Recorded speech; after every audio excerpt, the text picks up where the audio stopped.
Hello everybody, I'm the Wee Food Dude and welcome to my very first video.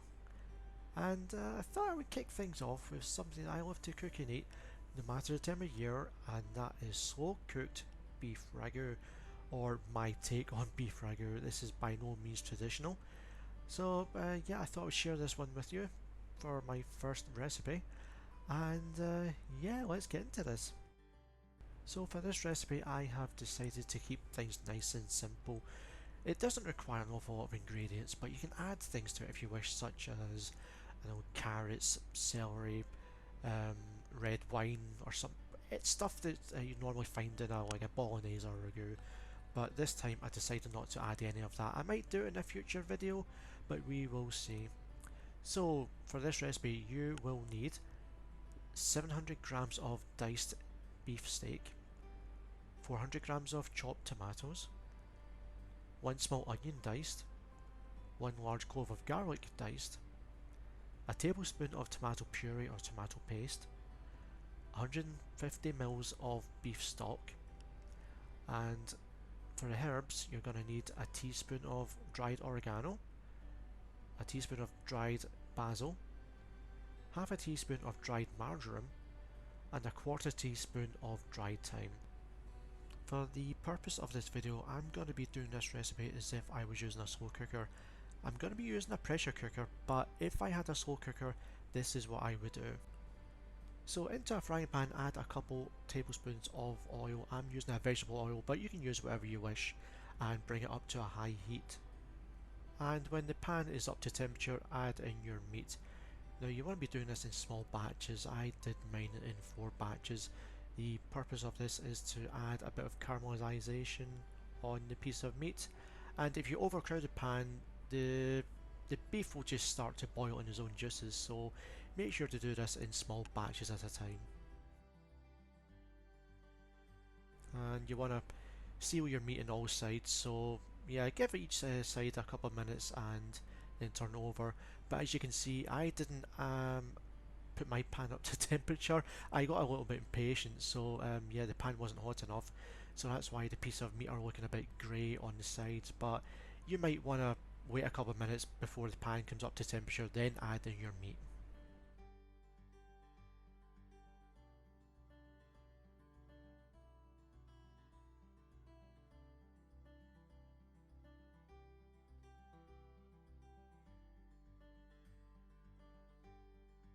And you don't want to move around the piece of meat too much.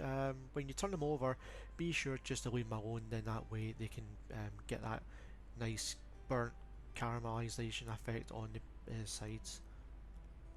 Oh, and that just adds to the flavour, which is absolutely wonderful. Oh goodness, even at this point in the recipe, the kitchen was starting to smell absolutely wonderful with the meat frying away. Oh, it was glorious.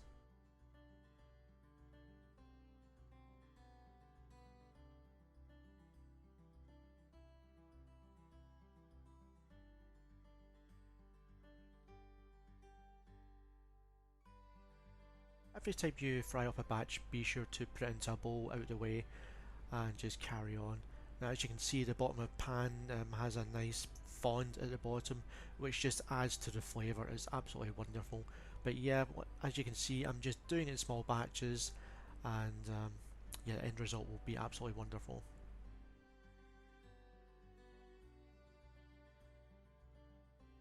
And this is what you're looking for. You want that nice dark colour on the pieces of meat.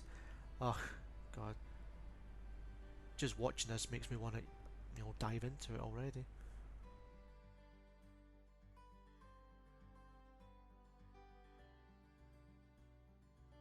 Now here's what happens when you overcrowd a pan. On my last batch I got just a bit impatient, and you can see it's just bubbling away its own juices. It's not gonna ruin the end result, but if you want a nice flavour out of it, be sure to, fry up in small batches. And normally when I'm doing this kind of thing, I have a bigger set of tongs. These small things, they were just becoming a bit of a nuisance, so yeah, out they went, and in went with the spatula. Now turn down your pan to medium heat and add in a couple of tablespoons of water. This is to deglaze the pan, so get in there with a wooden spoon or a spatula and really scrape off all those delicious flavours from the bottom.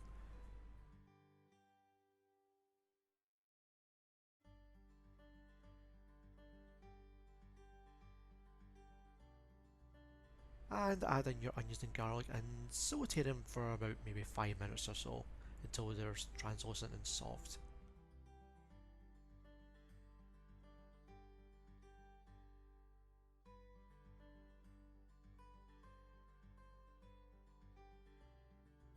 And add in your dry herbs and cook for a further couple of minutes. Oh god, the smells that were coming out were absolutely amazing.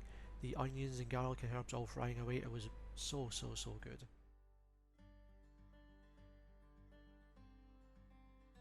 And now you want to turn off the heat and add in your beef stock and deglaze the pan even further. Just make sure you scrape the bottom of the pan and get all those good bits from the bottom.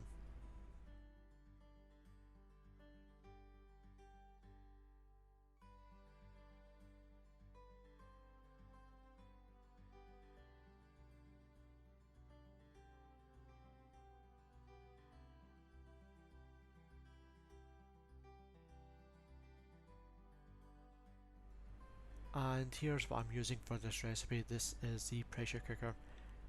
Now if you don't have a pressure cooker, that is absolutely fine. You can do this in a slow cooker or a crock pot, or if you prefer, you can do it on the stove top in whatever you like to use instead. And into the pot, add in your meat with all accumulated juices. The mixture of onions, garlic, herbs and beef stock. If you're a perfectionist like me, you would scrape that entire pan until it was absolutely clean.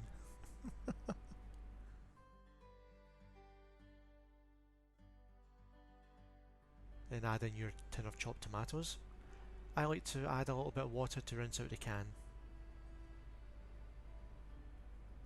Then add in your tomato paste or tomato puree. Looking back, this shot doesn't seem all that elegant. And then give everything a thorough mix.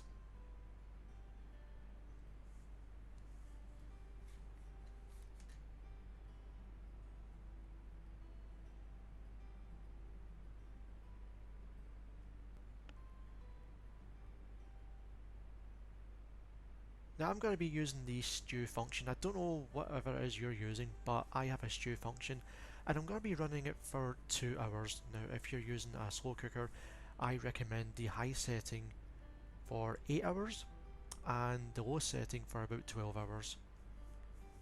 Now that the 2 hours are over, let's open up and see what we've got. And here is the end result. It's just absolutely falling apart and amazing. Now I used a potato masher for breaking up the larger pieces of meat that were remaining, but you can have it as fine as you want, or if you like chunky pieces then whatever, you don't need to go in there with a masher, but I like to mash it all up, that way I can get more out of it.